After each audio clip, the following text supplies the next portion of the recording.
In Wyoming's coal country, where massive machines carve the earth, one operator vanished from inside an 8 million pound dragline.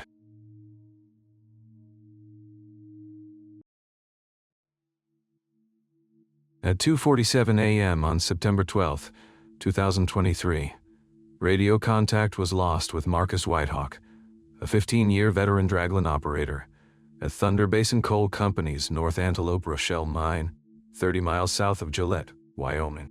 What makes this disappearance particularly perplexing is that Marcus vanished from inside an 8 million pound walking dragline excavator, a machine the size of a 20-story building. The Thunder Basin stretches across Campbell County like a moonscape of exposed coal seams and stripped earth. Here, where the Powder River winds through rolling semi-arid plains, some of the world's largest coal mining operations carve terrace steps into the prairie. The North Antelope Rochelle mine alone produces over 100 million tons of coal annually, feeding power plants across the western United States. Marcus Whitehawk had been operating Dragline Unit 7 since 2008. Standing 400 feet tall with a boom that could reach nearly as far, Unit 7 was capable of moving 300 cubic yards of earth in a single scoop. For Marcus, a member of the Oglala Lakota who had grown up on the Pine Ridge Reservation before moving to Gillette for work, the massive machine had become a familiar workplace. His colleagues described him as methodical, safety-conscious, and unflappable during the long night shifts when most mining operations continued under powerful floodlights. On the evening of September 11th, Marcus had reported for his regular midnight to 8 shift at 11:45 p.m. Security footage shows him checking in at the main gate, coffee in hand, exchanging brief words with the security guard about the approaching cold front. Weather stations recorded temperatures dropping from 68 degrees at sunset to 32 degrees by midnight, with intermittent gusts up to 40 miles per hour, typical early autumn conditions for the Thunder Basin. Marcus's routine that night followed the same pattern he had maintained for years. At 12:30 a.m., he radioed dispatch to confirm Unit 7's operational status and his assigned coordinates in Section 14 of the mine. The massive dragline was positioned to remove overburden from a coal seam, approximately 120 feet below the surface. Radio logs show routine check-ins at 1-hour intervals: 12:30 a.m., 1:30 a.m., and 2:30 a.m.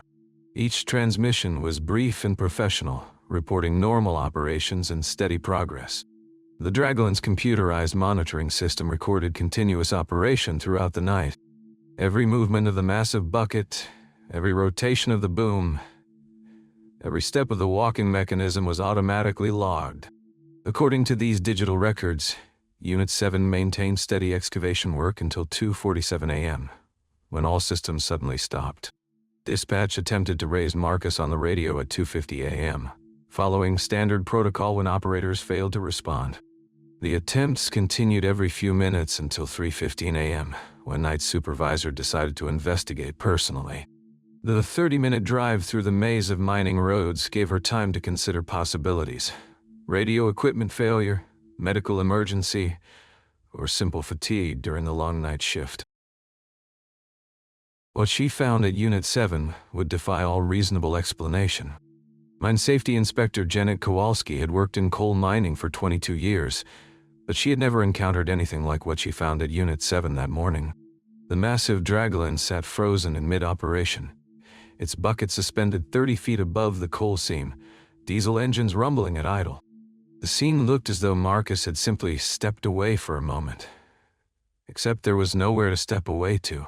The operator's cabin, accessible only by a narrow elevator shaft running up the center of the dragline's superstructure, contained all of Marcus's personal belongings, exactly where he would have left them during normal operations. His thermos of coffee sat on the control console, still warm to the touch. His safety helmet hung on its designated hook. His lunch cooler remained unopened on the floor beside his chair. Even his reading glasses lay folded on the logbook where he had been recording hourly progress notes. The logbook itself told a story of routine operations. Marcus had documented normal excavation progress through the night, with the final entry timed at 2:45 a.m. Seam depth 118 feet, advancing north-northeast, conditions normal. His handwriting appeared steady and unhurried. Nothing in the mechanical log suggested any problems with the equipment or unusual circumstances that might have prompted him to leave the cabin. Kowalski immediately contacted Thunder Basin Security Office in the Campbell County Sheriff's Department. While waiting for authorities to arrive, she conducted her own preliminary investigation, walking the perimeter of Unit 7 and examining the area around the Dragline's massive treads. The ground showed no unusual marks or disturbances. The safety barriers around the work area remained intact and properly positioned. Deputy Sheriff Mike Torres arrived at 6:20 a.m., followed 20 minutes later by additional investigators. Both officers noted the same puzzling details that had struck Kowalski. Everything appeared normal, except for Marcus's absence. The Dragline's security system showed no unauthorized access, and the operator's elevator had not moved from the cabin level since Marcus had used it to begin his shift. The most perplexing discovery came when Kowalski began examining the Dragline's electronic monitoring systems. The computer logs showed that Unit 7 had been operating normally until 2:47 a.m., when all movement ceased simultaneously. But the seismic monitoring equipment designed to track ground stability during mining operations had recorded unusual vibrations beginning at 2:45 am, subtle tremors that didn't match the Dragline's normal operational patterns. The readings were inconsistent with any mining equipment we operate, Kowalski later reported to investigators. The frequency and amplitude suggested something else was causing ground movement in the immediate area. More troubling, the seismic activity had continued for several minutes after Unit 7 stopped moving, indicating that whatever was causing the vibrations was independent of the Dragline's operations. Security camera footage from other areas of the mine proved equally puzzling. The North Antelope Rochelle complex maintains dozens of cameras monitoring equipment and access roads, but Unit 7's work area fell into a gap in coverage due to the constantly changing topography of active mining zones. The nearest camera, positioned half a mile away on a haul road, showed only the distant glow of Unit 7's work lights through the night, with no visible activity or movement in the area. As word of Marcus's disappearance spread through the mining complex, other night shift workers began reporting unusual observations from the previous evening. Carlos Mende, operating a haul truck about 2 miles from Unit 7, told investigators he had noticed the Dragline's lights flickering around 2:30 a.m. Not like electrical problems, he explained. More like something was passing between the lights and my truck. Sarah Kim, monitoring operations from the dispatch center, mentioned that radio communications had experienced brief static bursts around the same time, though she had attributed this to the approaching weather front. By 8:00 a.m., Thunder Basin Coal Company had implemented emergency protocols, shutting down all operations within a 2-mile radius of Unit 7 and restricting access to essential personnel only. Company spokesman David Walsh issued a brief statement acknowledging that an employee had failed to report for scheduled communications and that the company was cooperating fully with law enforcement agencies. But even as the official investigation began, fundamental questions multiplied. How does someone vanish from a machine 400 feet in the air with only one way, in or out? Why had the seismic monitors detected unusual activity precisely when Marcus disappeared? And most unsettling of all, what had caused the ground beneath one of the world's largest mining operations to shake with mysterious tremors in the moments before a man vanished without a trace? Campbell County Sheriff Tom Bradley had handled missing person cases throughout his 15 years in law enforcement. But Marcus Whitehawk's disappearance presented unprecedented challenges. The vast scale of the mining operation, the complex industrial safety protocols, and the involvement of federal mining regulators created jurisdictional complications that slowed the initial response. Janet Kowalski, who had first discovered the abandoned Dragline, became a crucial liaison between law enforcement and Thunder Basin Coal Company.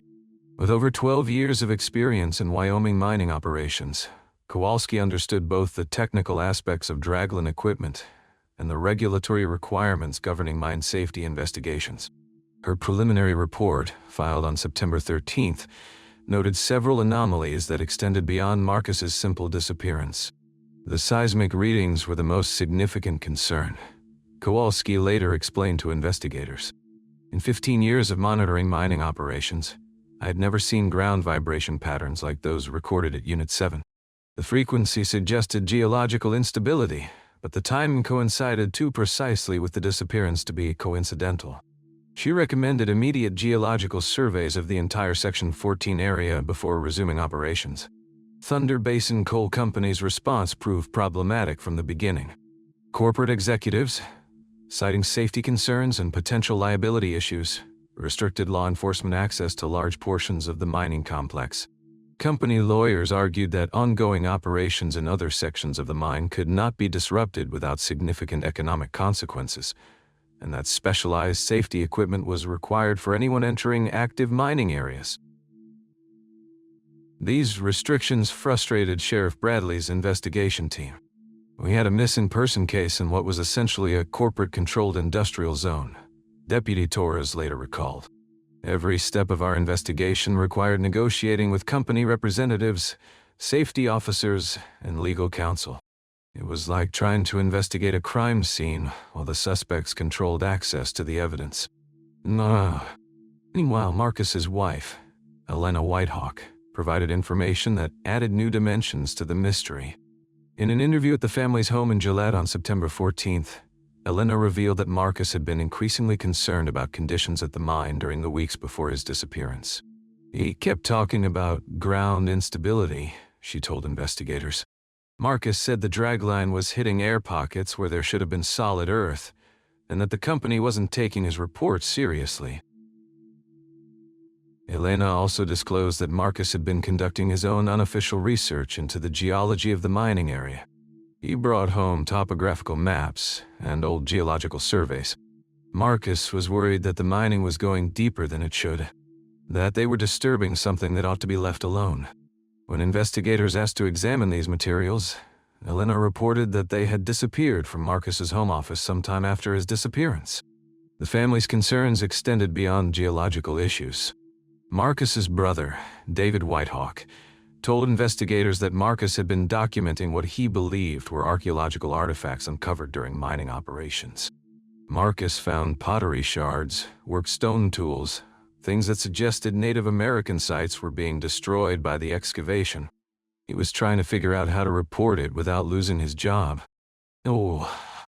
This revelation prompted Sheriff Bradley to contact the Oglala Lakota tribal authorities and request consultation with cultural advisors familiar with the region's history. The Thunder Basin area had been traditional hunting grounds for several Plains tribes, and federal law required consultation with tribal governments when archaeological sites were discovered on mining lands. As the investigation expanded, a troubling pattern emerged in Thunder Basin Coal Company's internal records. Freedom of Information Act requests filed by Marcus's family revealed that the company had received multiple geological survey reports over the previous 2 years, warning of subsurface voids and unstable ground conditions in Section 14. These reports, conducted by independent consulting firms, recommended additional core drilling and structural analysis before proceeding with deep excavation. According to the documents, Thunder Basin executives had rejected these recommendations, citing cost considerations and production schedules. Internal company emails, later obtained through legal discovery, showed that several managers had expressed concerns about the safety implications of proceeding without additional geological analysis. One email, dated August 15, 2023, from mining engineer Patricia Webb to operations director James Morrison, specifically mentioned anomalous void spaces consistent with natural cave systems in the Section 14 area. Webb's email concluded with a recommendation to suspend deep excavation, pending comprehensive geological mapping. Morrison's response, sent the same day, was brief and pointed. Production targets remain unchanged. Engineering concerns noted, but not actionable at this time. Need to really?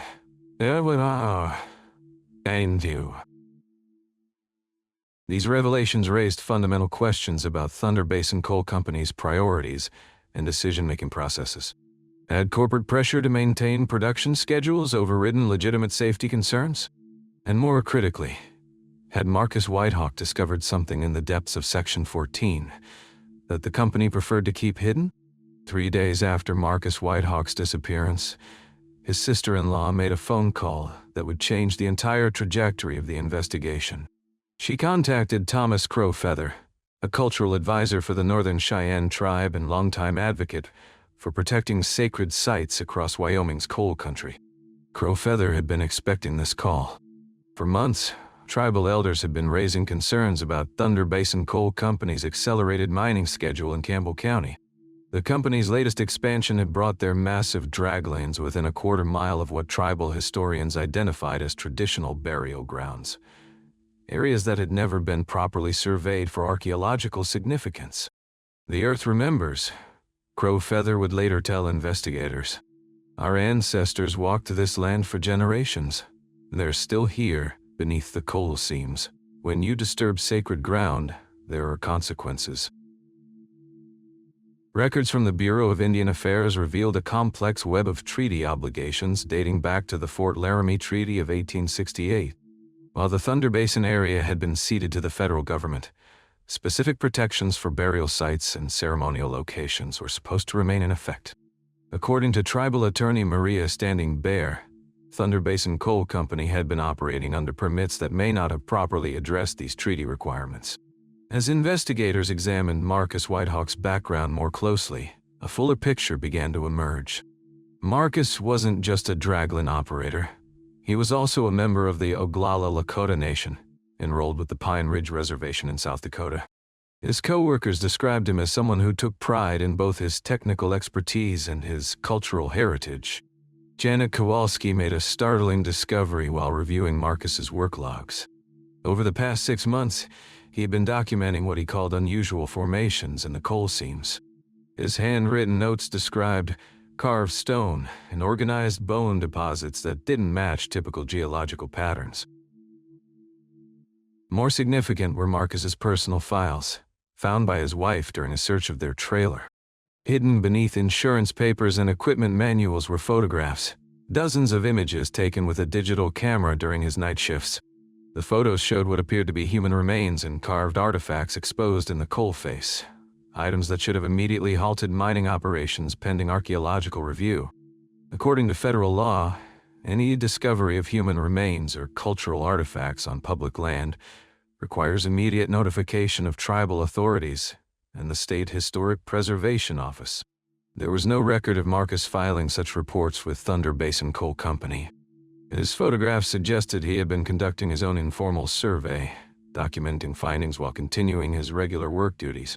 Thomas Crowfeather examined the photographs with growing concern. Several images showed what he identified as traditional burial arrangements, bodies positioned facing east, with carved bone tools and ceremonial stones. "These aren't just graves," he explained to investigators. "This is a sacred site, a place where our people came for generations to honor the dead and communicate with ancestral spirits." The implications were immediate and far-reaching. Under the Native American Graves Protection and Repatriation Act, Thunder Basin Coal Company should have ceased all operations in the area pending a full archaeological assessment. Instead, according to Marcus's photographs, they had been stripping away layers of earth containing irreplaceable cultural heritage. But why hadn't Marcus reported his findings through official channels? His wife offered a possible explanation. In recent weeks, Marcus had become increasingly worried about job security. Thunder Basin had been laying off workers as coal demand declined, and the company had made it clear that any delays or complications in mining operations would result in further cuts. He was torn, she told investigators. He knew what he was seeing was important, but he also knew that reporting it could shut down the mine. A lot of people depend on those jobs. No. Do I? The situation became more complex when Maria Standing Bear filed an emergency injunction in federal court, demanding an immediate halt to all mining operations in the disputed area.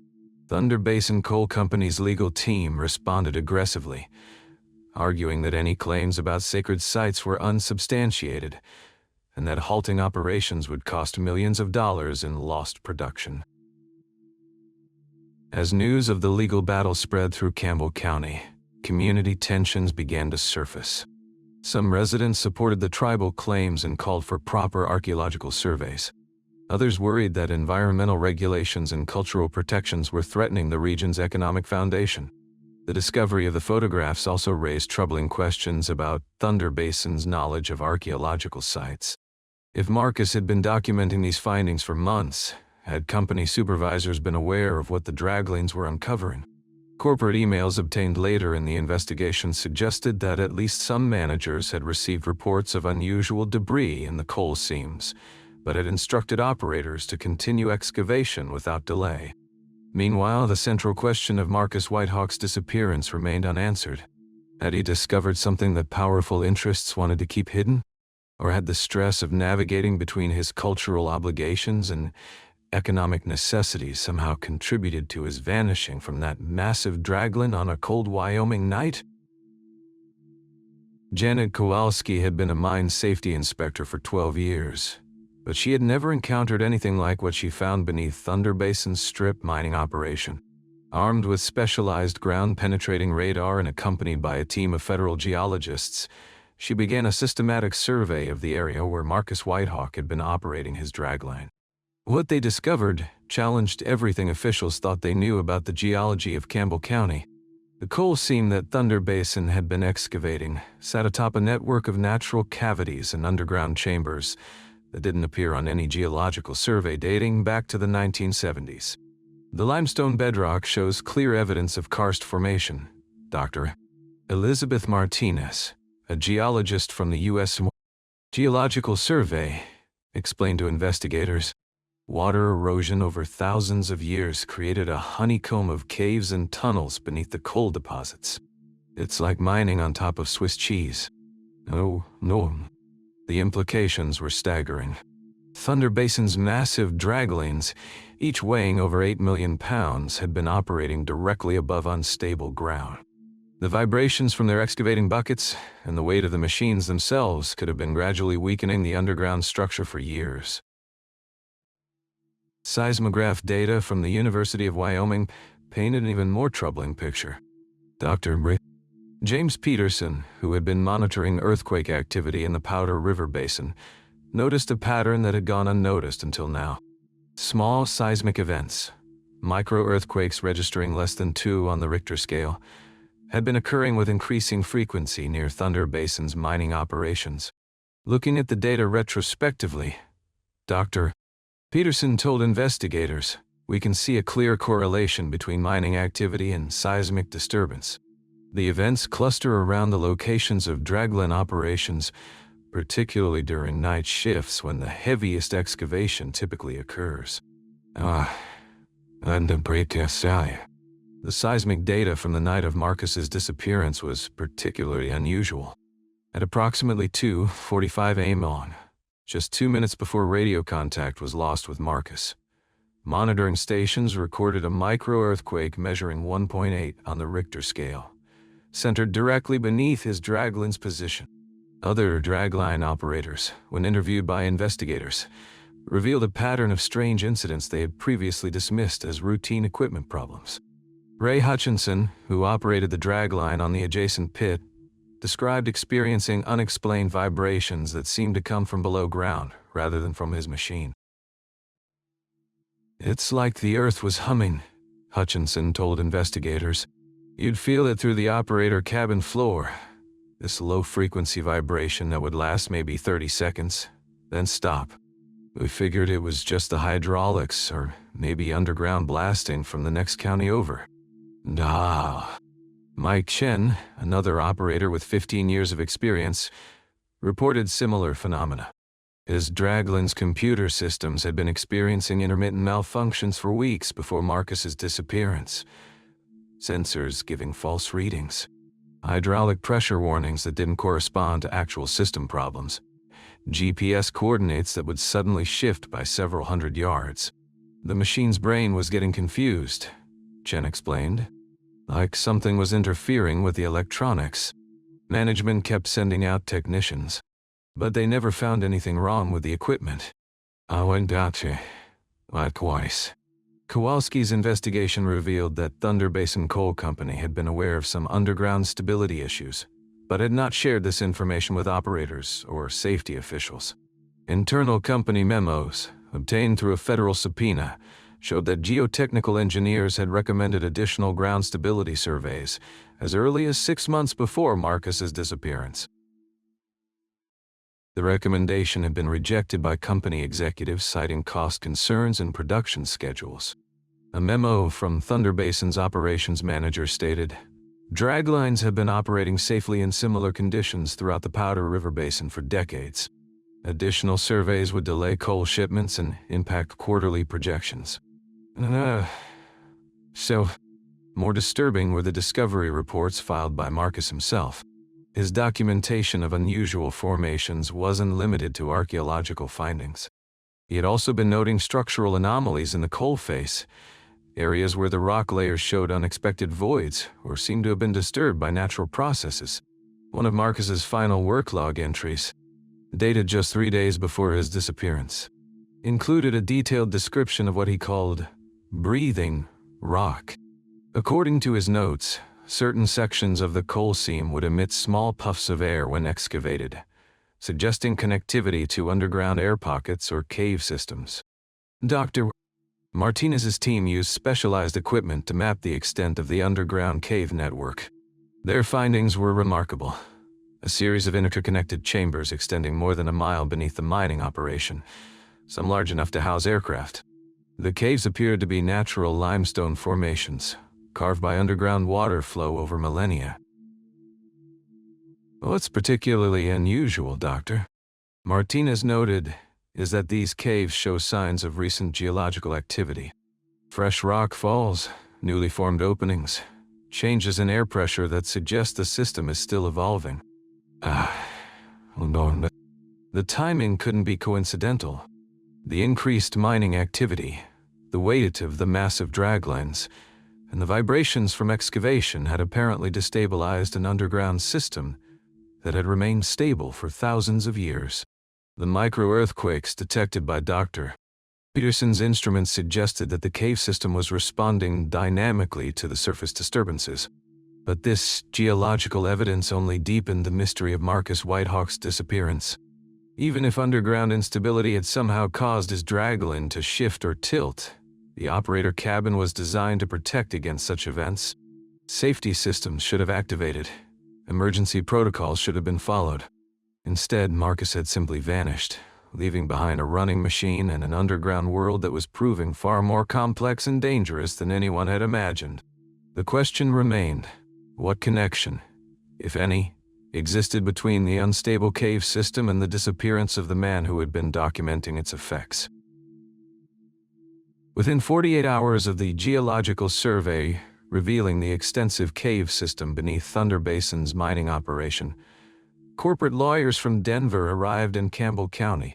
Their mission was clear: minimize liability, protect ongoing operations, and contain what they viewed as a potential public relations disaster. Thunder Basin Coal Company's response was swift and coordinated. Company executives held a press conference on September 18th, just 6 days after Marcus Whitehawk's disappearance, announcing their full cooperation with the investigation while simultaneously downplaying any connection between underground geology and the missing operator. Mr. Whitehawk was an experienced professional who understood the inherent risks of mining operations, stated company spokesman Robert Kellerman. While we are deeply concerned for his welfare, preliminary findings suggest this was likely a case of human error or personal crisis, not equipment failure or geological instability. The timing of this statement troubled investigators, particularly since the geological survey results had not yet been made public. How had Thunder Basin executives known to address geological concerns unless they had prior knowledge of the underground cave system? Janet Kowalski discovered the answer while reviewing company files under federal subpoena authority. Hidden deep within Thunder Basin's engineering archives were geological reports dating back to 2015, comprehensive surveys that clearly identified karst formations and recommended modified mining techniques for the area where Marcus had been working. These reports had never been shared with the Mine Safety and Health Administration, despite federal regulations requiring disclosure of all geological hazards. More troubling, the company's own safety protocols had been quietly modified to avoid night operations in areas identified as potentially unstable. Marcus Whitehawk had been operating his dragline in direct violation of the company's internal safety guidelines. They knew. Kowalski would later testify before a federal safety panel. The Thunder Basin Coal Company knew about the underground instability and chose to continue operations anyway. They put production quotas ahead of worker safety. And now I'm not safe. The cover-up extended beyond geological data. Marcus's personal documentation of archaeological findings had mysteriously disappeared from company computers. His supervisor claimed that routine system updates had corrupted the files, but forensic analysis of the servers told a different story. Digital forensics expert Sarah Kim, hired by Marcus's family attorney, discovered that specific files had been deliberately deleted using professional data wiping software. The deletions occurred during the early morning hours of September 15th, just 3 days after Marcus's disappearance, and 1 day before the first media reports about the missing operator. This was an accidental data loss, Kim reported. Someone with administrative access systematically removed all of Marcus Whitehawk's documentation from the company's servers. They were trying to eliminate evidence. I know. The federal investigation, which had initially been led by the Mine Safety and Health Administration, suddenly faced budget restrictions and personnel reassignments. Senior investigator David Chen, who had 20 years of experience with mining accidents, was transferred to a coal dust study in West Virginia just as his investigation was gaining momentum. Chen's replacement, Junior Inspector Lisa Martinez, found herself overwhelmed by legal challenges from Thunder Basin's legal team. Every document request was met with delays, every interview was accompanied by corporate attorneys, and every site visit required extensive safety protocols that slowed the investigation to a crawl. They were burying us in paperwork, Martinez later explained to congressional investigators. For every question we asked, they generated 50 pages of legal objections. It was clear they were trying to run out the clock. As I had to buy. Meanwhile, pressure was mounting from multiple directions. Wyoming's congressional delegation, led by representatives with strong ties to the coal industry, began questioning the need for federal involvement in what they characterized as a local missing person case. Industry lobbyists argued that expanded regulations would threaten thousands of mining jobs across the Powder River Basin. The tribal sovereignty lawsuit filed by Maria Standing Bear faced similar obstacles. Federal judges with jurisdiction over the case were reportedly receiving intense lobbying from coal industry representatives. The emergency injunction to halt mining operations was delayed pending further review, a legal maneuver that allowed Thunder Basin to continue excavating potentially sacred ground. Thomas Crow Feather, the tribal cultural advisor, found himself under personal attack.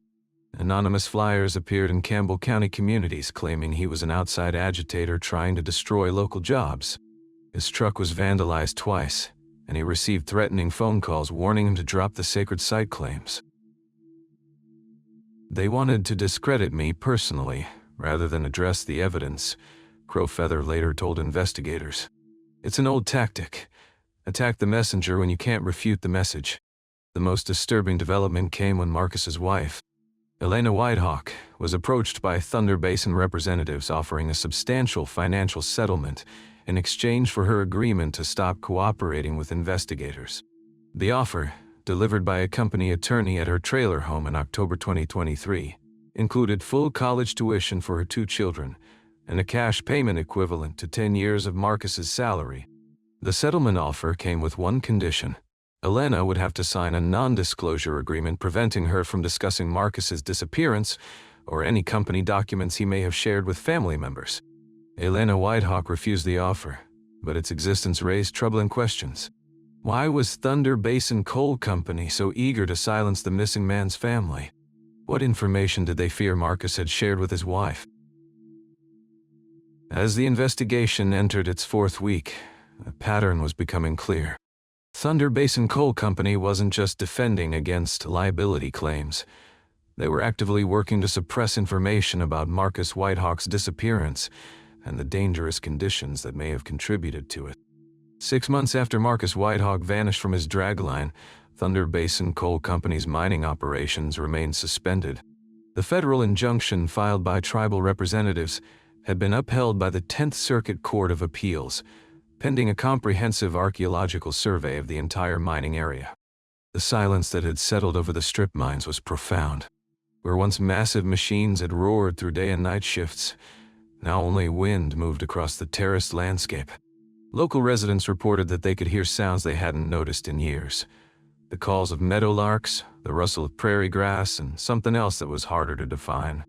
Thomas Crow Feather spent many evenings at the edge of the mining area, often accompanied by tribal elders who had traveled from reservations across Montana and South Dakota. They spoke of hearing what they called underground thunder, deep, resonant sounds that seemed to emanate from beneath the earth itself. "The ancestors are speaking," explained Elder Mary Buffalo Calf Woman during one of these visits. "They're telling us that the earth remembers what was taken and what was lost." Marcus heard them too. That's why he documented what he found. The archaeological survey, when it finally began in March 2024, revealed the scope of what Thunder Basin Coal Company had been excavating. Dr. James Spotted Eagle, a specialist in Plains Indian archaeology, led a team that uncovered evidence of continuous human habitation spanning over 1,000 years. The burial sites that Marcus had photographed were just the beginning. Deeper excavation revealed ceremonial fire pits, tool-making sites, and carved stone markers that suggested the area had been a significant spiritual center for multiple generations of indigenous peoples. "This wasn't just a place where people were buried, Doctor," Spotted Eagle explained to reporters. "This was a living sacred landscape where communities came to commune with ancestors, to mark important life transitions, to maintain spiritual connections that bound them to the land itself." But the archaeological findings only deepened the mystery of Marcus's disappearance. The geological survey had mapped the extensive cave system beneath the mining area, revealing chambers large enough to house entire communities. Some showed evidence of human visitation, fire-blackened walls, carved symbols, and organized stone arrangements that suggested ceremonial use. Dr. Elizabeth Martinez made a startling discovery while exploring the largest of these underground chambers. Using ground-penetrating radar, her team detected what appeared to be artificial structures within the natural cave formations, constructed stone walls and intentionally modified openings that suggested the caves had been used and adapted by human communities over centuries. "We're looking at something unprecedented in North American archaeology," Dr. Martinez reported. "An integrated landscape where surface ceremonial sites were connected to underground sacred spaces." The coal mining operations weren't just disturbing burial grounds, they were destroying a complex spiritual ecosystem. The seismic data from the night of Marcus's disappearance remained puzzling. The micro-earthquake recorded at 2:45 a.m. had been followed by a series of smaller tremors extending through dawn. But unlike typical seismic events, these showed unusual frequency patterns that geologists struggled to explain. Dr. James Peterson, reviewing months of accumulated seismic data, noticed something that had been missed in earlier analysis. The underground tremors weren't random. They occurred in patterns that corresponded to traditional Plains Indian drumming rhythms. "I'm not suggesting supernatural causes, Doctor," Peterson carefully explained to investigators. "But the frequency intervals match ceremonial patterns documented by ethnomusicologists. It's as if the cave system was resonating in response to some kind of rhythmic input." Janet Kowalski's final report, submitted to the Mine Safety and Health Administration in June 2024, painted a picture of systemic negligence by Thunder Basin Coal Company. The company had known about geological instabilities, had suppressed evidence of archaeological significance, and had continued operations in clear violation of federal safety regulations. But the report couldn't answer the fundamental question: what had happened to Marcus Whitehawk? 3 theories emerged from the investigation, each supported by some evidence but none providing complete answers. The first suggested that Marcus had discovered something in the underground cave system, perhaps accessing the chambers through openings exposed by mining operations, and had become lost or injured in the complex tunnel network. The second theory focused on corporate conspiracy.